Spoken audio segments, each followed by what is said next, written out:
welcome to another Thursday Thought. I love this music. This is one of my favorite by Metaverse, and this is a track I listen to. It's a 60-minute long track when I'm reading and when I'm writing. It's in 432 hertz, this ideal frequency for alpha wave and for thinking and for just feeling good about yourself. So I picked that for this. This is the final in the free versions of the Thursday Thought. Sometimes I'll release episodes, and I just want to say the reason I'm doing this is I wanted to offer something further for those people who are subscribing to the show, paid subscribers. One of the things you will definitely get is definitely a paid subscriber will win an upcoming episode, which is the Corporate Explorer Field Book. For those of you who listen to the Tushman, O'Reilly and Binns series, Andrew Binns has released this book along with his colleague Eugene Ivanov, and the book is called the Corporate Explorer Field Book, How to Build New Ventures in Established Companies. Now I want to give that to a signed copy to one of the Innovation Show paid subscribers, so that's definitely going to happen. The other thing is, many of you have written in to ask, how do I write and how do these articles come about? So at any stage, I have hundreds of articles in draft, and they're collections of thoughts. That's why I called this series the Thursday Thought, and they just come together over time. So this one started 6 years ago when I was working in New York as a consultant, and I was listening to the audiobook of Yuval Noah Harari's Homo Deus, and he mentioned this story about lawns. So that stuck in my consciousness somewhere, parked that in the consciousness. And then I came across Mark Solms and this series we did recently, for those of you who listened to it, The Hidden Spring. And Mark mentioned that we have to prioritize. For example, if I'm giving a speech or a lecture and I need to go to the bathroom, I'm going to park that until after this speech or lecture. I'm not going to go during it. So this idea of prioritization, and that reminded me of what happened in an organization I worked in, which was you can't be innovative when you're fighting for survival or you have an extremely toxic culture. So you have to take these things one at a time. You can't boil the ocean. And then finally, this idea of a cell cannot be in growth mode and protection mode at the same time. That came from the episode with Bruce Lipton many years ago, and also his brilliant book, The Biology of Belief. So stick all those into a mixing bowl and you get this week's Thursday Thought. Private lawns, planning, protection, or growth. Luxury versus necessity. Maintaining lawns began during the Middle Ages among the French and English aristocracy. It symbolized wealth and status, as it required large areas of land and significant labor. Creating and maintaining a well-tended lawn was challenging, especially before lawnmowers and automatic sprinkler systems. It required vast tracts of land and a significant amount of labor. The reward?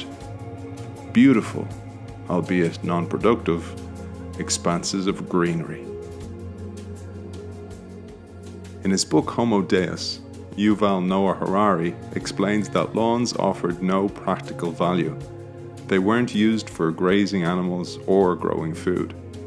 The size and neatness of the lawn became an undeniable symbol of status, a peacock display of wealth that could not be imitated.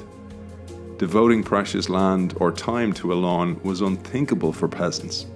For them, a lawn, if they had any, was not for relaxation, but for survival, used to grow food. This historical nugget came to mind recently as I spoke to neuropsychologist and author of The Hidden Spring, Mark Solms. Priorities are determined by the relative strength of your needs in relation to the range of opportunities afforded by your current circumstances. Mark Solms. For those of you who listened recently, Mark explained that needs and actions are interconnected and must be prioritized based on urgency. For example, we become aware of the need to go to the bathroom when it becomes urgent, a concept referred to as latchkey urgency.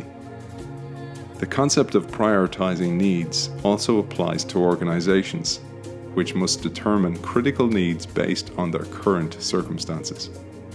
For example, I briefly worked as head of innovation in a large bureaucratic organisation.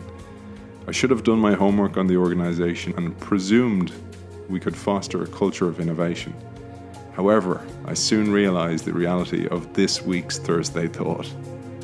You must also prioritise in an organisation. You cannot paint innovation over the rust of a toxic culture. You must first tend to the cultural lawn before adding the innovative decor. This is even more pronounced if an organisation is fighting for its survival. If you're running from a mountain lion, it's not a good idea to expend energy on growth. In order to survive, that is, escape the lion, you summon all your energy for your fight or flight response. Redistributing energy reserves to fuel the protection response inevitably results in a curtailment of growth. Bruce Lipton. In fight or flight mode, adrenaline is dumped into our systems when our bodies perceive a threat. Our blood thickens, so we bleed slower if we get cut in combat.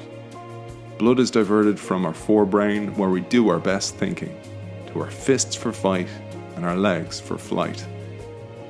Much like the human stress response, organizations narrow their focus, prioritizing immediate survival over long-term planning. This can lead to a downward spiral, as companies terminate projects that could lead to future growth, and they focus on survival instead. In organizational fight or flight mode, businesses tend to double down on what they already know and become resistant to anything new. Research from Bruce Lipton provides an interesting parallel. His work shows that cells switch between protection and growth modes based on the surrounding environment and signals from that environment, the body and the brain. In simpler terms, when a cell perceives a threatening environment, it focuses on protection, thus preventing growth. Conversely, the cell thrives in a non-threatening environment, promoting growth.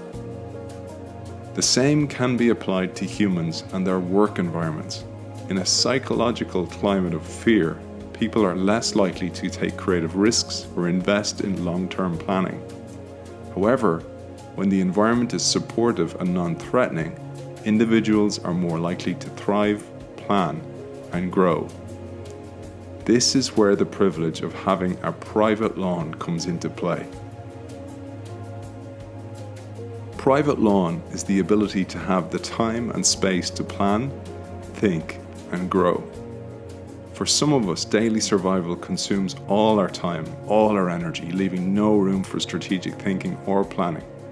Few organizations carve out the time to plan, strategize, and think about long-term goals and objectives. As business leaders, creating an environment where everyone can access their private lawn, a space for growth, planning, and forward thinking is crucial. However, we must also plan by priority. And that's the end of this week's Thursday Thought. As always, the imagery for those of you who watch this episode is created using neural frames. And neural frames, Nikolai Klemke has kindly offered a discount code for Innovation Show listeners. The Inno Show, all in capitals, THEINNOSHOW.